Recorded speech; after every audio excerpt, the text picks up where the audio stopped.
Good morning, everyone, and that's for those of you joining us live. And it's a good afternoon, good evening, or good night, depending on when you're listening to us on catch up as well.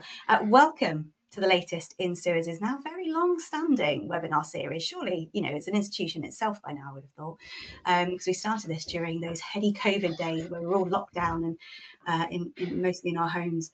But what the whole point of this webinar series is to look at the biggest topics affecting the resources and waste management sector. And while we typically look outwards and across the sector and what's going on, this session, we're going for a bit more of an inward-facing approach, looking at the reuse activities that we've got going on here at SUEZ to highlight how we are walking the walk and we don't just talk the talk, particularly when it comes to the ask we have of government. Because when we go out there, we're talking to government about how we can really push reuse and repair forward in terms of bringing a more reuse and repair economy to the UK. This is based on ours, our customers, and our partners' experiences. It's not just a good idea we've cooked up in a Teams call. If we haven't met before, hi there, my name's Sarah Ottaway. I'm the Sustainability and Social Value Lead for SUEZ. And if you spend more than about 5 minutes with me, reuse is going to come up in the conversation at some point. It's been part of who I am and what I do at SUEZ since I was involved in the London Olympic Games back in 2012. And it's been a really exciting journey to kickstart and watch our reuse network grow from humble beginnings in the Southwest to now a national network of 45 shops and hubs in our network with a multitude of other complementary activities, keeping stuff in use for longer. And that's happening all across SUEZ. And it's that reason I am your chair for today. And I am completely delighted to be joined by a truly fascinating panel that are going to bring a huge amount of insight and experience to today's discussion. We've got James Palmer, who's the change lead for the New Futures Network. We've got Stuart Youngson, who's the team leader for waste and recycling at Aberdeen City Council, and our very own Claire Williams, who is the Renew Manager for Greater Manchester. Each of them are going to bring you an insight into the work they're involved in, what's that bringing to the reuse network here at SUEZ, and we're also going to be discussing what that means in terms of the big picture in the future. But before I do, I wanted to share with you a little bit of insight as to what's going on in the SUEZ network right now from a national picture, because we often talk about different parts of this whole, and Claire's going to be sharing some of the brilliant work going on in Manchester just right now. But we rarely share what is going on across that whole network. So I thought I'd just take 2 minutes out of today's session just to give you a little bit of a highlight. So in 2025, we had an absolutely incredible year across the network at SUEZ. So we started with 34 shops and we ended up with 41. We had a 20% increase in terms of the number of facilities that we are operating on behalf of local authorities all across the country. And we've already opened 5 shops this year so far. So that network is just increasing. There's lots of exciting activities from reuse, repair, from community activities going on alongside that as well. For the first time, we sold more than 1 million items. And that was all helped by integrating our reuse taxonomy that sits inside our till systems and that has more than 800 even. That's me reading the wrong numbers on the screen. More than 800 items to break down and give us a granularity of what really is going through those shops and going back out to use in our communities. And obviously, we can't go without talking about tonnage at some point. We had more than 4,200 tonnes of items being put back to use through upcycling, through repair and through reuse across that network, but also beyond, and all the other reuse activities from reuse from our bulky waste collections through to cardboard box reuse and a number of activities that sit behind that. More than 5,000 tonnes, which was a target we set ourselves. We smashed through that last year. I think almost 5,500 tonnes of items being put back into use. And what sits alongside that is a revenue perspective, because these shops do make money. Now, they're not going to plug the gaps in public sector finances anytime soon, but there is money there we can put to good use. And the revenue that those generated increased by around 16%. One of the ways we put those back into use is through our community funds, and Claire's going to touch more about what's going on in Manchester in a short period of time. But last year, over £300,000 was invested back into communities across the areas that we operate in. So there's a really exciting, hopefully, summary of what's going on at SUEZ right now. Now we're going to delve into that a little bit further with our panelists. And but before I let them loose, I'm going to ask you all a poll question, because if you're familiar with a SUEZ webinar, you know we do like a poll question here. So I would really like to know from you what's going on and where you are with reuse right now. So our poll question is going to be asking you, do you have plans for reuse and repair? So we're going to hopefully pop that up on screen right now. There we go. So do you have plans for reuse and repair activities coming up over the next 12 months or so? Are you introducing reuse for the first time? Are you opening more shops? Are you introducing or building on your reuse activities? Are you bringing in repair for the first time? Are you looking at how you're going to upcycle? Or are you looking at other activities going on as well, such as going out into the community? Are you supporting other reuse organisations to flourish? Or have you got no plans at all? And there's no shame in that whatsoever. If you're going through LGR right now, perhaps you've got a big service change because of simpler recycling, you're going to have a lot on your plate. So that's absolutely understandable. But hopefully there's things you can take away from this session to prepare for your plans next year. So I'm just going to give you a couple more moments. I can't see that poll on my screen. There we go. I can see it now. So here we go. Everyone's popping up. What's going on? We're introducing a big on reuse repair activities. You've got some other activities going on as well. That's really exciting. Claire, I'm going to come to you. If you were filling this in as a panelist, which ones would you be ticking from a Greater Manchester perspective? Claire, you're on mute. Sorry about that. So definitely building on reuse and repair activities. I think that there's always something to build on. There's always something new, new challenges, and obviously new operations that you can introduce. Fab. And it looks like a lot of people are agreeing with you as well. So they're looking at those too. So that's really interesting. So hopefully there's gives you a little bit of a taster for what's coming up in a few minutes' time when Claire shares what's going on in Greater Manchester. So thank you so much for sharing that with us, everyone. That's really interesting for all of us to know where you are right now and what's coming up. So I'm going to hand over to our panelists. Don't forget, you have the questions panel on your screen. So as they're sharing their insights, if you've got questions for them, do put them in the chat box. It will come through to me and I will ask as many of those questions as possible for the remainder of this session once everyone's shared their insights with you. So I'm going to start off passing over to our first panelist. I'm going to welcome James. James, how are you? I'm good, thank you. Thank you, Sarah. Thank you. Thanks so much for joining us. Over to you, Problem. please. Okay. Share what's going on in the New Futures Network with everyone. Brilliant. Thank you for joining and listening to me. As I said, I'm James Palmer and I work for New Futures Network, which simply is the employment arm for prisoners on release, and I ultimately work for His Majesty's Prison and Probation Service. New Futures Network is a brand name, but ultimately I am Prison Service, and it's myself and my colleagues very much a priority for the government to ensure that we're delivering reducing reoffending within prisons. So I just thought I'd give you a tiny bit of background on NFN, a bit more of prison, and then how we align that with my relationship with SUEZ. So as I say, so New Futures Network has three parts to what we do. Predominantly, it is jobs on release for prisoners. I don't know if you're aware, but there are around 86 to 88,000 prisoners at the moment in jail. But surprisingly, we release on average around 60,000 prisoners a year. So of those releases, an awful lot will be leaving with no work. So it's part of my role to support that. Three parts to New Futures Network. One, which will be the main bit I'll talk about today, is what we're doing in prison with workshops and how I do that with SUEZ. Also, we do a scheme in prisons, depending on the prison that you're in. We do ROTL, which is release on temporary license, where people can access work.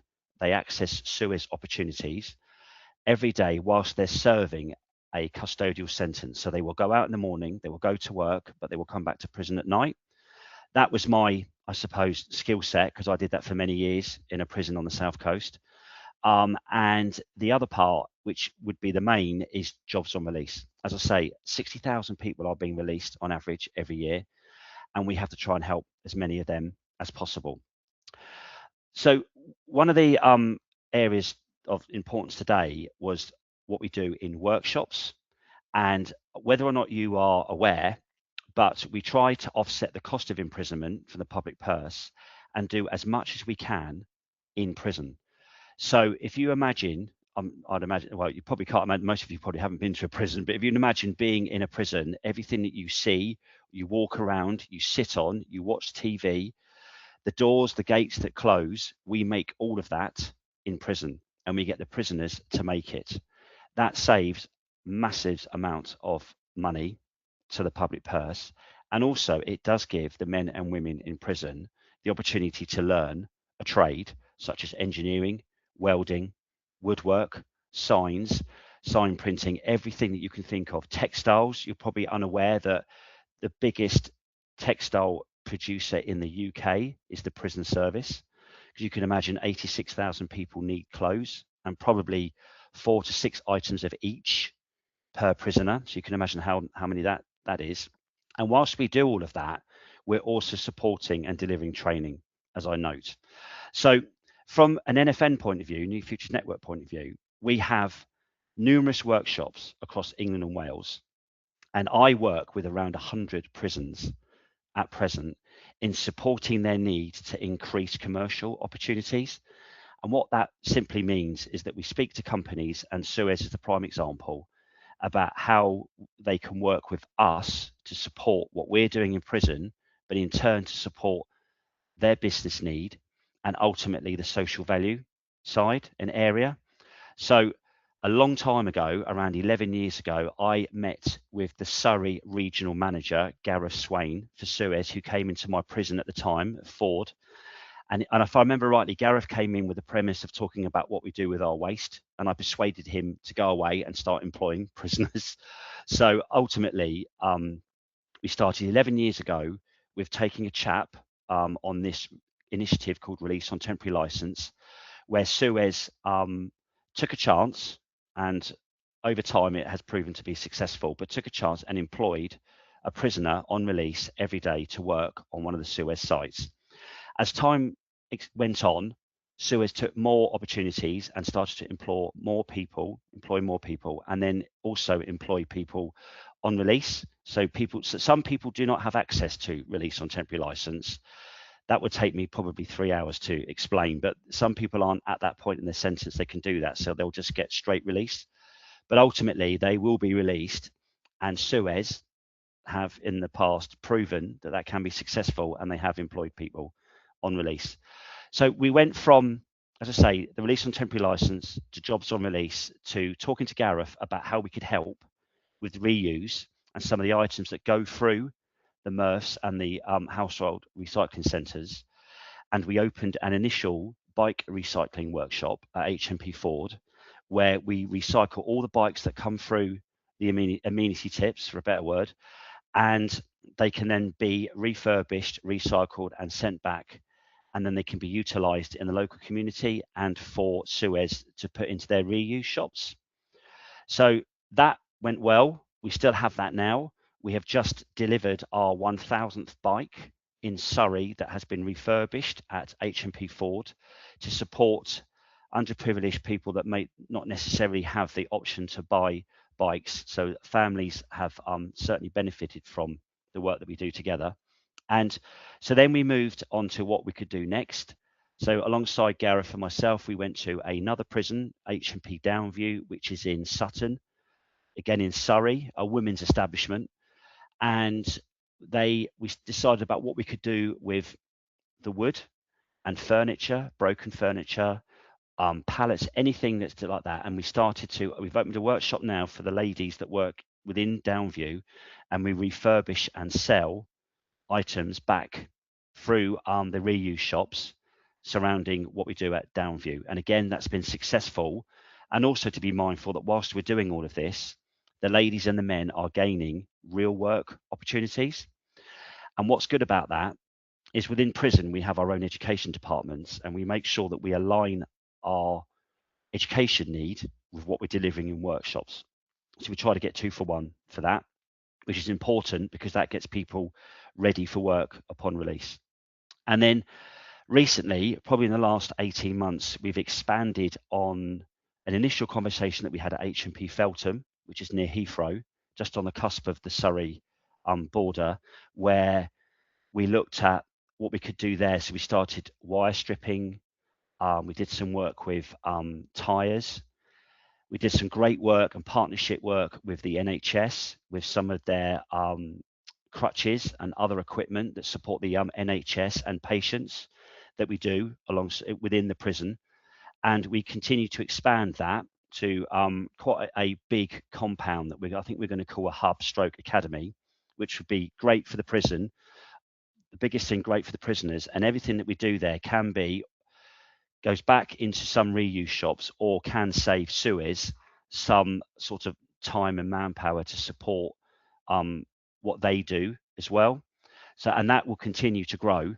And whilst I work heavily in Surrey, I'm also now working alongside going to meet Claire in a couple of weeks' time in Manchester to talk about more work that we can do there. We have a great initiative in the Southwest where we're working with SUEZ about what they do with all of their books.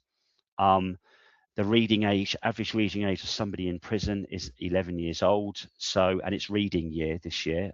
So the books that SUEZ receive from customers, I suppose if that's the right word, Sarah, that we then are able to utilize them and support prisoners within prison. So that is really helpful and a great initiative.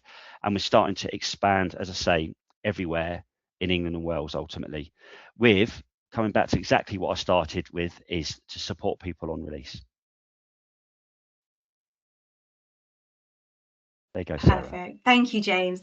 And you and I were out on site yesterday, weren't we? Yeah, So it's we very were. timely. Mm-hmm. We visited Downview and visited Feltham. I think the biggest thing that stood out for me is just how interested and passionate the prisoners who are involved in both of the workshops that you were describing on those sites are, in terms of the activities they're involved in and what that means for them kind of post-release. I think Downview, just the creativity that's being kind of explored by the women who are involved in that workshop and upcycling those pieces of furniture, and the talent that's there is just incredible, isn't it? Absolutely. And it's funny, it's interesting because there is a perception that people go to prison, they don't realize that a lot were already working before they went to prison. It is an untapped market. I have learned over the years, 25 years, that there's a lot of people have a lot of ability and talent in prison. And we expand all the time in jails, and we have numerous sort of coffee shops, social enterprises that are attached to prisons by the stuff that our men and women make in prison. And sometimes, like you would have met yesterday, Sarah, that there's a lot of low confidence and self-worth issues, mental health, well-being in prisons, and just giving someone an opportunity to do something like this or work with a company such as SUEZ does give someone so much hope upon release, and realizes that yes, they're in prison, yes, they've done something, but they are going to be released, and there has to be an opportunity for them on release, and SUEZ is part of that. And we're very proud to be as well. But yeah, thank you so much, James. I've got some questions coming in, but I'm going to hold them back and bring them up when we get to the question section. So yeah, keep your questions coming in, everyone, because we've got James here. We're gonna put him to work. Thank you so much. Right, I'm going to take us all the way up to Aberdeen now, and Stuart's joined us with a very sunny background, feeling the summer vibes. Stuart, thank you so much for joining us. Thank you. Could you give us some insight on what's been going on in Aberdeen? Of course. Yes, thank you very much for having me. I'm standing in today for my colleague Martina, who is on her summer holidays. And that is why I chose the backdrop to my video today. It's just out of pure jealousy, in truth. So yeah, of course, this photo was taken from Aberdeen Beach. No, look, so I am standing in, so I will give a disclaimer that I may need to take away some questions. Hopefully I won't, but I may, to source better answers. But that being said, from an Aberdeen City Council perspective, our reuse journey has been about moving from a simple arrangement into something more structured, visible, and capable of growing. Before the current model, our Hazelhead Household Waste and Recycling Centre had an unmanned drop-off container for items with reuse potential, collected by a charity for repair and resale. It showed residents were willing to separate items for reuse, but it also highlighted limits around data, operational control, and oversight. In 2022, we secured £36,500 from the Scottish Government's Recycling Improvement Fund, which was managed by Zero Waste Scotland, to improve reuse facilities at our Hazelhead HWRC. The funding allowed us to move to a staffed reuse shop model using a modified container, canopy, improved signage, and better storage and display space. That might sound modest, but operationally it was significant. Staffing the shop improved stock and quality control, introduced practical controls such as PAT testing, and created a better customer experience. The early results gave us confidence.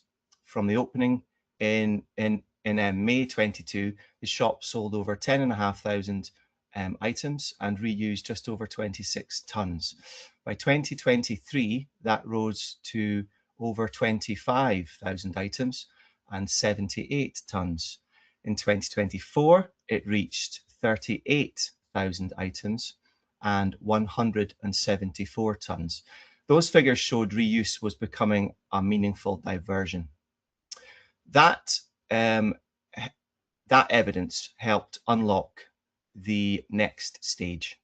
In January 2025, we secured £578,000 over 2 years to improve reuse facilities across our Hazelhead and Bridge of Dawn HWRCs, supporting a permanent weather-controlled building at Hazelhead and a much larger reuse offer at Bridge of Dawn. That is where the partnership with SUEZ has been important. The council brought the local policy aims, funding application and strategic need to reduce waste and support net zero. SUEZ brought delivery experience, operational knowledge, and wider reuse learning. Together, that moved the project from temporary infrastructure into something more future-proofed. The improved model gives us more cupboard space, better stock protection, more room for bulky items, and better opportunities for electrical reuse. It also allows staff to think more like a retail operation with our pricing, merchandising, customer service, and sales skills, helping boost what stays in use. From a council perspective, the impact is wider than tonnage. Reuse supports waste reduction, the waste hierarchy, and our circular economy ambitions. It also helps residents access affordable items, creates community benefit, and supports green jobs, including activity around repair, skills, and education. That social value matters. Our reuse shop is not just a place to sell pre-loved goods. It helps normalise reuse, makes repair more visible, and gives councils and contractors a practical route to capture items already entering the waste system and move them higher up the waste hierarchy. There have been challenges. Funding applications take time, internal approvals need careful management, project management was time consuming, and construction works have affected both our 2025 and 26 figures. But the direction of travel is positive. The learning is that starting small can be powerful if you use the evidence well. So, to summarise the Aberdeen perspective, government funding helped us trial and then scale up a more strategic reuse model. The partnership with SUEZ helped us deliver it and connect it to wider reuse learning. And the public response has shown that when infrastructure and staffing are right, reuse can move from the margins of waste management into something much more central, supporting climate goals, community benefit, and a more circular local economy. Thank you. Thank you so much, Stuart. That was really fascinating. And I think one quick question for you is where are the shops right now? What's the current position of them? Is everything up and running? Yes. So yes, the recent expansion works, which is really what we spent this £500,000 on, is it's allowed us to really grow what we're offering at our Hazelhead HWRC. So it's actually in the recycling centre. That was our first shop, and it's grown, stage by stage as I described. And yes, also this year, we are thrilled to open our second reuse shop. So this is in the north of the city, in an area called Bridge of Dawn. Once again, it's within a recycling centre, and the funding that we secured has really helped us to enhance what we've got on offer there. And yeah, so we'd like to say we have shops for people in Aberdeen City, conveniently located for their access. Yeah. Fantastic, that's exciting, really exciting stuff, and shows how valuable that government investment can be to help drive this agenda forward as well. Thank you so much. Right then, our third but final, but by no means least, speaker as part of our panel is our very own Claire over in Manchester. Claire, how are you today? Thank you very much for inviting me on. Great to have you. So whenever we talk about Greater Manchester, people naturally always navigate to the hub, because obviously it is such an exciting space for so many reasons, but obviously it's part of a bigger network that you and the team have been building over the last 6-7 years that it is now, which is really exciting, and you can give us a bit of insight as to what else is going on across Greater Manchester. So thank you, over to you. Absolutely. So my name's Claire Williams. So I oversee the Renew project, which consists of the Renew Hub, which is based in Trafford Park. It's the largest reuse facility in the UK, which we're very proud of. Also has 3 shops which are located on household waste recycling centres, with a 4th shop which is opening later in the year. And we also are home to 2 online platforms. So we also have an eBay page and a Shopify page. So where we're looking to develop and where we have developed in the last couple of months, if you want to move to the next slide, please. So commercial upholstery. We were very fortunate to be donated a couple of months back some chairs from the Manchester Central Library. So they went out and they bought a full suite of new chairs. As you can see, the existing ones were quite tired and worn, and they were donated over to us, and it kind of gave us that opportunity to think, what can we do with these chairs? How can we give them a new lease of life? That's why we got a bit creative, and obviously within the pods we started getting a bit hands-on and coming up with some different opportunities. As you can see there, you can see the new Prime Minister sat on one of our chairs, which is located in the number 10 North. Fantastic. Also managed to do a few other bespoke pieces for the likes of JD Sports, so using their material. And it kind of helped us develop then as to, where else could we look to reuse items in the commercial industry. So then we're also fortunate enough to be donated a number of chairs, which came from the ITV studios, as you can see in the bottom picture. And they were off the Coronation Street set. So again, we were thinking, where can we redistribute these out to? What can we do with them? And we're very fortunate to have our new neighbours, if you like, so the new Thermospa, which is being located next door to the Trafford Centre.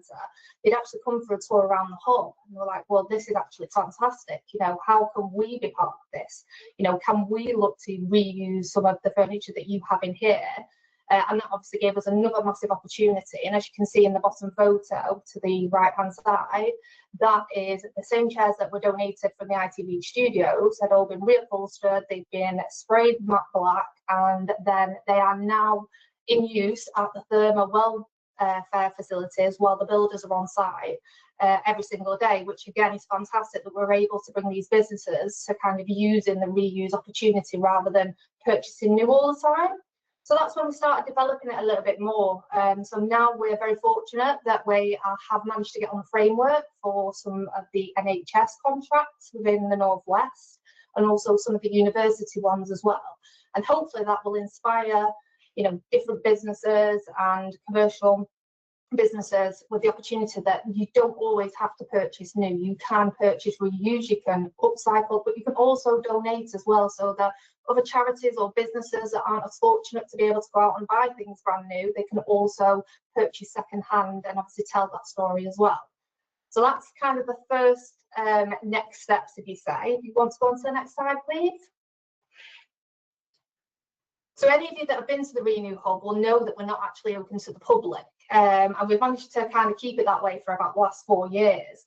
And we've seen an opportunity last year. We have a lot of people turn up on a whim just to see if they can kind of get in, and it kind of gives us the opportunity. We have, you know, a massive multi-purpose event space, and it's like, can we start utilising that to give people the opportunity to come in and shop here, which we have been doing. So we opened up the Renew Hub last in December was the first time we opened, and again we kind of was getting the same people through the door. We got that bit of engagement there, so we started to kind of schedule further pop-up events throughout the coming months. So what we do is we'll advertise them on our social media channels, and we'll kind of get a bit of hype behind them.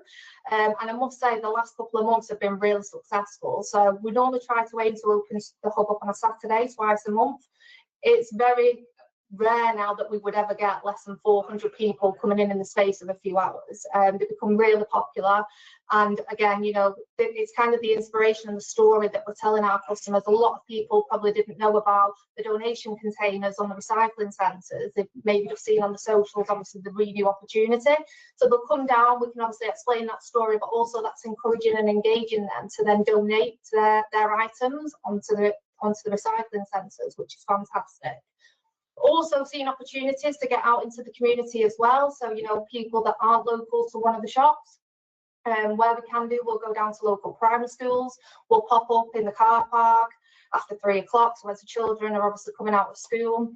We'll have a selection of bikes there, that say low-cost bikes that people can obviously purchase from us. Not everyone has access to be able to go down to the high street and be able to purchase a bike. You know, they might not have sufficient transport, etc. So where we can get out into the community, again, sharing our story, engaging people, and obviously doing what we can do to move waste up the waste hierarchy into reuse.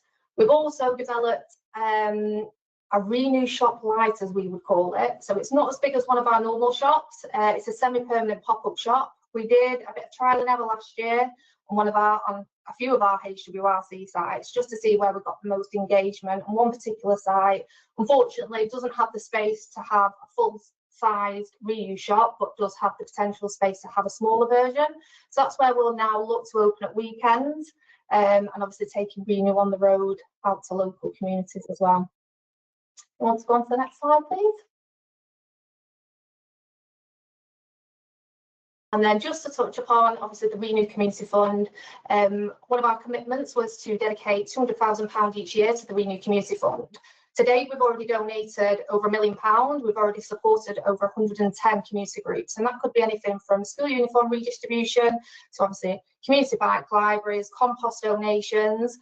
The next round of funding is currently opening at the moment, so if anyone knows of any community groups within the Greater Manchester area and is looking obviously for a bit of support, a bit of funding, please go over to our website.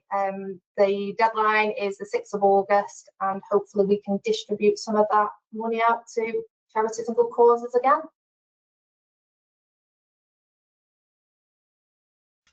Thanks so much, Claire. So yes, if you're in the Manchester region, do look out for that Renew Community Fund. It has a massive impact. Yeah, over 110 community groups. That's huge, isn't it, when you look across the region? Amazing work. Thank you so much, Claire. Question for you that's come up a couple of times. How are we working with the charity sector through the Renew network in Greater Manchester? Okay, so what we do is we do open up the Renew Hub to a number of charities on a weekly basis. So we have an area within inside the hub where charities can come over our weighbridge. They'll come into the hub, they'll have a pre-booked slot, and they can collect as many items as they want free of charge. Obviously, then they can get them to the people that need them the most, or they can then redistribute out through their shops out in the community. So it's not just about obviously the furniture donations, it's wherever else we can support as well. So we might get charities that will request, you know, at the moment we have someone who is moving into their, maybe a care leaver that's moved into their first home. You know, they don't have the funds to be able to set up a home with the pot of money that they have been given. So then we'll be able to look at kind of creating a care package that might consist of a toaster, a kettle, a number of different items, and we'll donate that to them as well. Also touching on what James said before, you know, ex-offenders, people leaving the prison service, working with the probation team where we can as well. You know, people are leaving prison, they might not have places to go to. We do work with local APs as well, which is an approved premises. So where we can, we'll donate bikes so that they can get to job interviews, make them a little bit more mobile. Some of them don't live within the vicinity of where their family is. So wherever we can, we will support. Thank you so much, Claire. And I think just to expand on some of the questions that have been asked as well, this is replicated across the Reuse Network. It's got different flavours depending on the connections that each of our different shops have and the priorities that we work with the local authority as well. But you'll see a lot of that happening all across the UK. The charity sector is very much part of what we're doing, for sure. Claire, question for you, and Stuart, I'm going to come to you on this one as well. What's kind of the kind of key challenges that you've experienced recently in terms of the hub and the network? Kind of, you've got a couple of good examples that you could perhaps share and how you guys have worked through them. I think for me, it's just more ensuring that we are offering, obviously, everything that comes back to the Renew Hub has a quality control check. If it's an electrical item, I'll have a pat test. Just making sure that we're obviously keeping up with legislation, making sure that everything is checked sufficiently, you know, creating check sheets just to ensure that we're making sure we're servicing everything that we need to, we're adding the correct, you know, we've kind of got that data tracking system throughout its time as it comes into the hub and then as it's resold as well. We obviously offer a warranty as well, so if anyone has any issues, they can return back to us within 30 days as well. So it's just ensuring that the items that we're reselling are meeting that standard, and ensuring as well that we're getting them out, getting as many items as we can out across Greater Manchester, the people that need them as well. Thanks, Claire. Stuart, what about in Aberdeen? Yeah, so we've certainly faced a number of challenges over the years with the evolution of our shops. I mentioned we started from an unmanned container solution. It was really our first foray into reuse in Aberdeen, and we worked with a local charity on that. And we did face some challenges around about data and the operational oversight and control. We have found that the funding that's been really critical to help us realize our visions to date, the funding applications are time consuming. They require detailed thinking about outcomes, tonnages, and links to wider policy objectives. Because at the time of the more recent application, one of our sites hadn't actually been built. We had to use assumptions when we were projecting tonnages and throughput. We have experienced delays with approvals, which can create pressure. We've had a short time window with regards to delivery. We had a challenge with the more recent application around about spending 150,000 in quite a short space of time to be able to make use of that funding, and then that was prior to moving into a much larger spend the following year. So yeah, timescales, project management, it's required close coordination between ourselves and SUEZ. It's required dedication from my colleague Martina, certainly, who's been at the helm with regards to Aberdeen City Council's work on that, and with our comms team. I've had some linkages into that myself to try to help to get the word out as best as we can within the timeframes as well to promote the sites. Yeah, good team working, quick decision making, and quite frankly, being fortunate enough to secure the funds themselves have been crucial to us overcoming those challenges. Great, thank you, Stuart. That's really interesting. James, love coming in for the work of the New Futures Network and all the activities that we've got going on in the prisons at the moment. One of the questions that have come through though, is there any limits to what the prisoners get involved in terms of risk with things like certain tools, or any restriction on the jobs that they can do in terms of the potential for harm and the like? So I think simply every prison will risk assess everything. So I know that whatever the options are, each prison will determine the level of risk. Now, a good example would be, we might do a particular job that might be using a lot of tools, a lot of equipment that might be better suited for a different cohort of prisoners, and that might be in one of our open prisons. We can do that, but we have the facility, and our security manage it. That we have shadow boards. We have engineering workshops in some of our highest category of prisons, and individuals use any tool possible to make that happen. They're just managed by the staff within the prison. And we have kitchens, we feed people every day. The kitchens use knives, etc. So that, again, we will do risk assessments on the individuals that are working in the kitchen, but ultimately if someone wants to work in the kitchen, and they will be managed correctly with the tools, etc. And we have policies and procedures to ensure that those tools are all counted out and counted in at the end of the day. So nothing is off the table. That's really good to know. Thanks, James. That bodes well for your conversations with Claire as well, and all the other conversations we're coming about more that we can do. Claire, what questions coming about paint? Are you doing anything about paint in Manchester? Yeah, so we do reuse water-based paint. So anything that is half full or more and looks in good quality. So we'll obviously do a quick test on the paint that comes into us. We then resell. We have a dedicated paint container at one of our HURCs where we will sell paint for £3 a tub, regardless of the brand or how much is in there.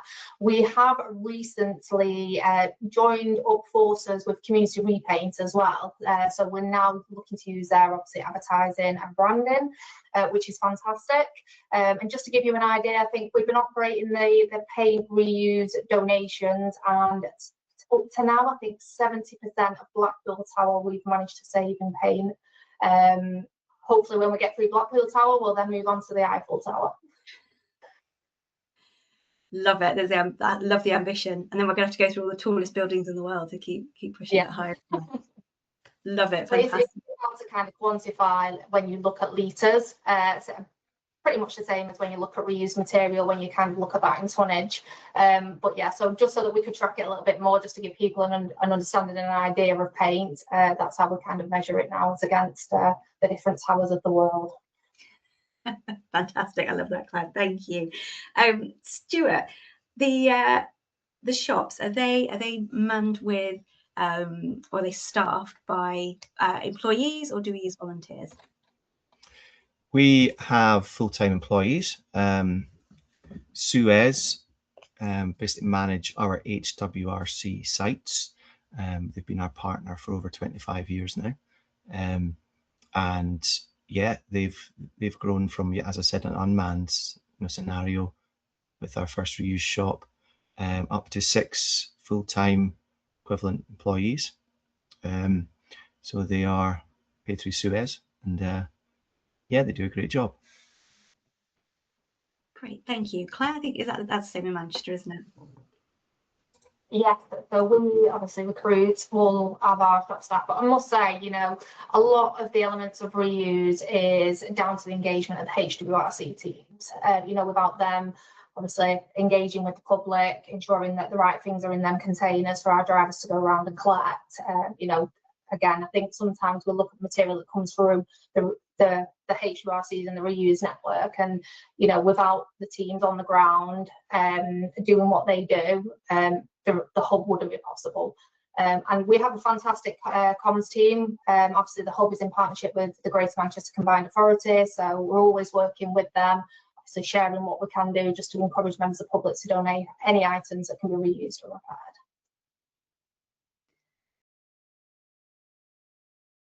Thanks, Claire. Yeah, and that partnership has been a real basis for that whole network flourishing, hasn't it? It's something we're incredibly proud of those partnerships, for sure. Right, I'm going to throw open another poll question now, because audience, as much as there are lots of questions coming through, they probably thread really well through this next poll question. So just going to let it launch up on the screen. What's holding you back from introducing or developing your reuse activities further? What is holding you back right now? So I'm going to come to James. What's holding you back? What's holding us back from more reuse related activities going on in terms of the work we're doing with you guys at the New Futures Network? It's partly, I think SUEZ are pretty much good to go, to do this everywhere. So it's just building on those relationships. Like I say, I'm going to meet Claire soon. I think it's for myself to find the right prisons, the right cohort of individuals that want to do the work, without a doubt. But I think that's the only, and I want to continue to build on it, because through experience, this type of work everybody wants to do. And especially with SUEZ's policy around employment on release and ROTL, it's a fantastic opportunity for any prisoner, because there is always something at the end of what they're doing in the prison, without a doubt. So, ideally, I want to have SUEZ reuse shops at prison sites that we do the work. Sort of part of my twinning idea. Well, we twin every prison with SUEZ, with every SUEZ site. So. Watch this space. Watch this Definitely. space. That's going to be our next webinar. We're going to be talking about that for sure. Okay. I shouldn't have said anything now.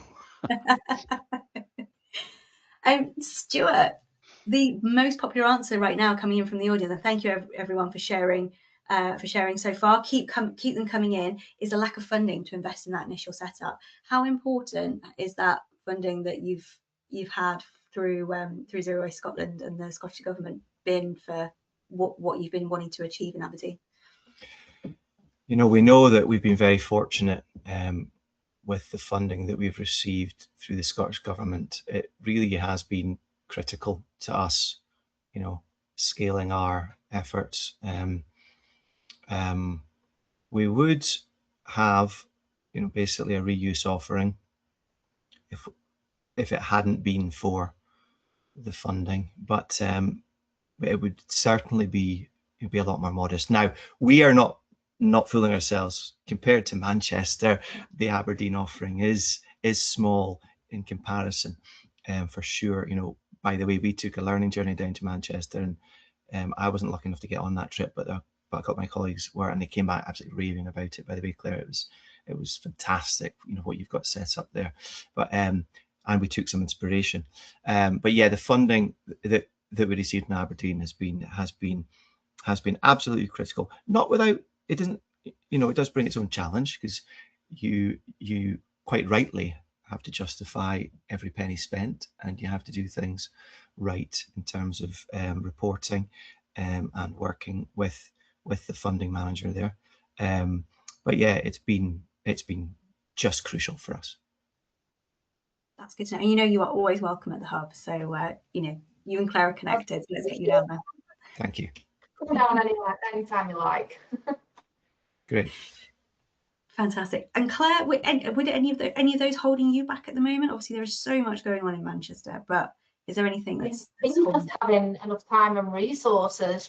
I think there's just so many ideas all the time and opportunities that you see, and then it's just having the time and resource to be able to kind of put them into action and make sure. Say, we're in a very exciting part of the business at the moment, and there's always so much going on in Manchester. It's just making sure that we obviously manage the hub team's time, making sure that we're obviously delivering what we need to from a reuse perspective, but also developing as well into our next developments and journey along the way. That's really interesting. And obviously, by the looks of the poll results as well, everyone on the call is definitely feeling, or a big chunk of people on the call are feeling exactly that as well. So thank you all for sharing. Okay, so what about the measures of success? What does success look like? How are you measuring it? How are you reporting that to your various stakeholders? Claire, I'll start with you again because you're unmuted. What are your key measures of success that you're reporting back to the GMCA and your stakeholders at the moment? Yeah, so we would normally feed back to the GMCA on a monthly basis. So all of that includes tonnage that's been captured from the HWRCs, how much has then gone obviously on to be sold through our shops. So obviously the revenue that's coming in through the shops, we're able to give them back a monthly report, but also the number of items and the amount of tonnage that's then moved up the waste hierarchy out of recycling into reuse as well. With the Great Manchester contract, we obviously dedicated 54 social value commitments. So all of them, even though one of them is the hub, there's another 53 that sit elsewhere in the contract. We do an overall meeting and a catch up on that, and we deliver back on how we're hitting each one of them targets and them commitments each month as well. So any new opportunities that we see, we'll put them in there and we'll say, we've been approached by X, Y, and Z. and this is kind of what we're thinking. Maybe send over business proposals. So just making sure that they are coming along the journey with us all the way as well. So it's really good sometimes, you know, they feedback to us what they'd like to see more, and some things that they need a little bit more information on, or, you know, trying to understand why we get to where we're getting to. But yeah, I think overall the partnership is fantastic, and us working together, being able to develop and add on to what we've already got here in Manchester. Thanks, Claire. That's really interesting. Stuart, how are you measuring what your impact is? Yeah, the core measurements are the tonnages, the number of items sold. We'll report internally on those,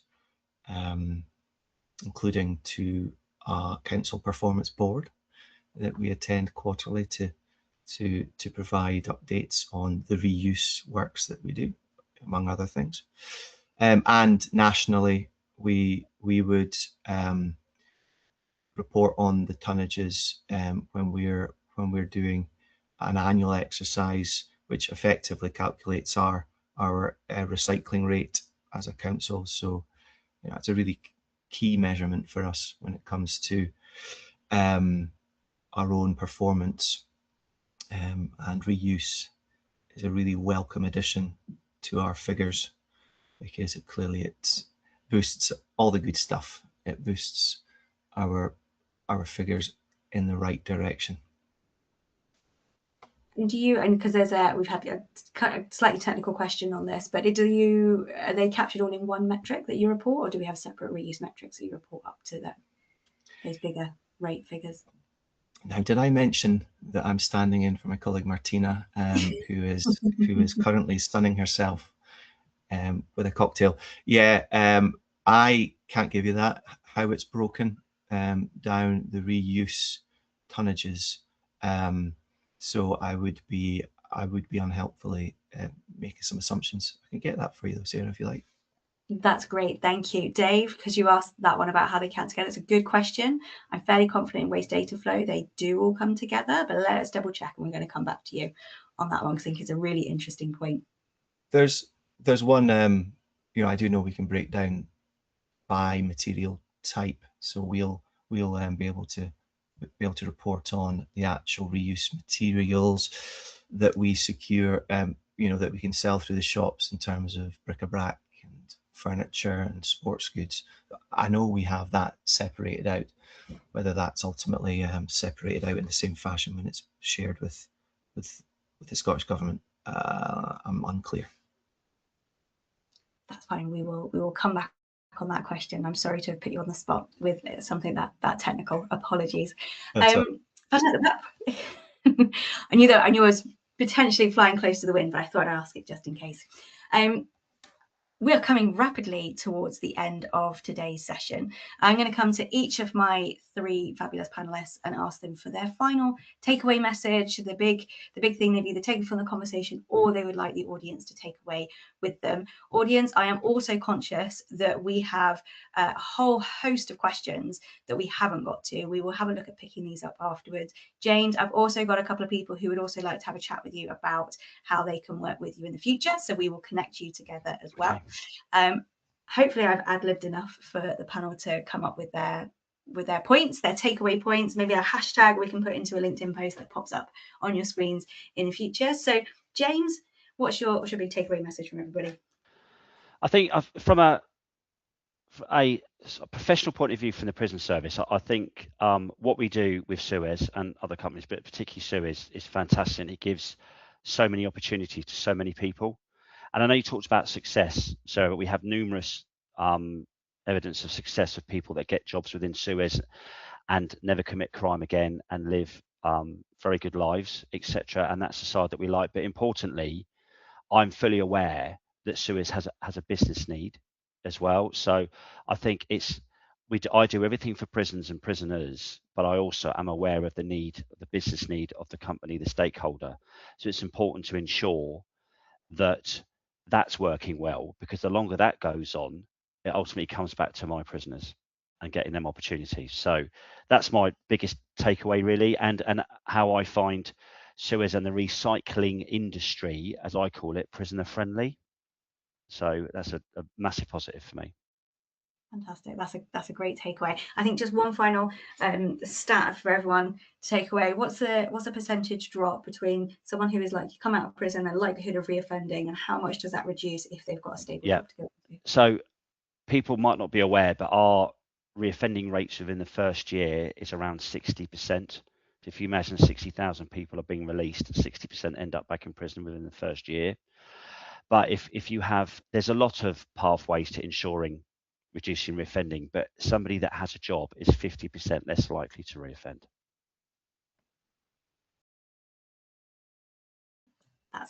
That's a massive difference, and that's why this work is so important. Thank you, James. Stuart, what's your big takeaway message for everyone listening in? Well, look, for us, we're just basically looking to how we can further improve the offering that we have. I'm listening to Claire and the work she's doing with the upholstery. We have community engagement opportunities within our shops. Opportunities for workshops, for perhaps targeted around repair, bike maintenance, skill sessions, community learning.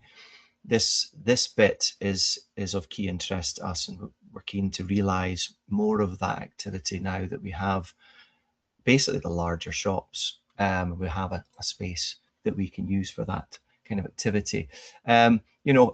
As well as that, think about how we can grow what we do with pop-up shops. I heard Claire mention pop-up shops. That is something that we do, but and we've got another weekend we're spending in September at the Aberdeen Art Gallery, where we'll have the pop-up shop, which is effectively taking items from the reuse shops, and we'll sell them there in a public area, public space. We're also adding in this sort of presentations at that event. People can learn a little bit more about how waste and recycling is managed in Aberdeen generally. So thinking about how we can do a bit more there, working with other council services. We've got an idea around about using our city libraries as drop-off points for mobile devices that are still in use, and other small electrical items. So yeah, food for thought. Certainly being inspired, and I think that's probably the key takeaway, how we can learn from each other, and if we could share our activities perhaps through SUEZ, it would be really helpful. Great, thank you so much, Stuart. And actually, you answered a couple of questions as you did that as well. So, big bonus points there as well. Thank you. Claire, finally. Yeah, so I think touching on what Stuart said before, I think it's that think bigger. I think if we go back to 2018, when the GMCA first put the contract out for tender, putting 15% of the total mark against social value when the norm was 2 to 3%, ultimately made SUEZ go away and think about how we'd be able to hit that target. And I think originally when proposed, a renew hub and the free shops, I don't think anyone kind of anticipated what it'd be or what it'd even become. So, I think a big thank you to the GMCA for obviously, kind of making that possible for us and helping us think outside the box. And, as things have developed, if we go back a couple of years ago, never in a million years did I think I'd be sat on a webinar talking about commercial upholstery, a chair that the Prime Minister's now sat on, and pop-up shops out in the community, hundreds of people coming into the Renew Hub on a weekly basis. So it's kind of like, again, like I said, just think bigger, and there's so many more opportunities that we can look into. Like we said before, speaking with James is coming over in the next couple of weeks. We're already doing some work already with the Northwest prisons, and it's just any opportunity that we can, just throw yourself at it and see where you end up. Absolutely, that is the perfect anecdote to finish on. Thank you so much, Claire. That's couldn't agree more. Could not agree more.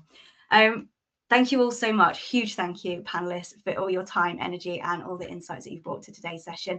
Thank you all so much to everyone who has been on the call today. Thank you for joining us. Thank you for interacting with our poll questions, and the absolute massive amount of questions as well. We will follow up with those. I will not be ignoring you. There's some great conversations to have off the back of them. Also, just thank you to everyone. Thank you to Madeline, who's been doing the technical support in the background as well. do reach out if you have any questions. There will be a follow-up to this, and you can catch up online if you've missed any of today's session too. Thank you all again so much for joining. Hope you have a good rest of your Tuesdays, or whenever it is that you're catching up, and hopefully we'll see you on a webinar soon. Thank you. Thank you.